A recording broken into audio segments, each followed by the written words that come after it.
La vie est faite d'obstacles, de coups durs, parfois injustes et laisse souvent beaucoup de douleur. Aujourd'hui, vous êtes peut-être sur un projet, un rêve, un désir, mais le doute persiste, résonne encore dans votre tête.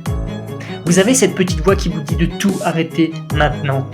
Avant de prendre une décision, votre décision, laissez-moi vous raconter l'histoire de cet homme. Il avait 7 ans. Lui et sa famille sont chassés de leur maison. Très jeune, il doit travailler dur pour subvenir aux besoins de sa famille. 2 ans après, il perd sa mère.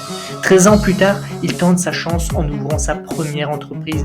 Il fait faillite. 1 an après, il se présente aux élections législatives. Il est battu. Dans la même année, il perd son emploi et décide de faire ses études de droit, mais il est refusé au concours d'admission. 1 an après, il emprunte de l'argent à un ami pour lancer une nouvelle affaire et fait faillite avant la fin de l'année. Il passera 17 ans de sa vie à rembourser cette dette. 2 ans après, lui et sa famille vont se marier, mais malheureusement, il voit sa fiancée mourir.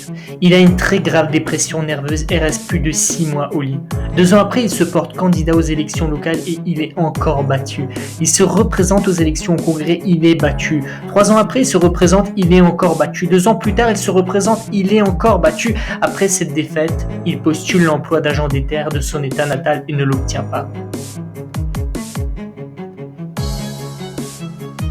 6 ans plus tard, il se représente aux élections du Sénat et malheureusement, il est encore une fois battu. 2 ans après, il pose sa candidature pour la vice-présidence lors de la convention nationale du parti. Il obtient moins de 100 voix.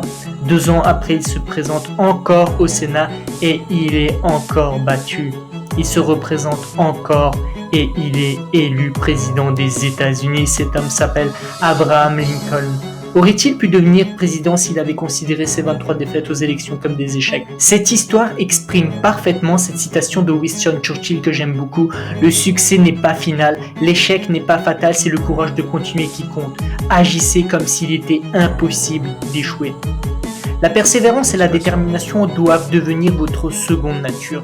Si votre rêve vous donne du sens, ne lâchez jamais.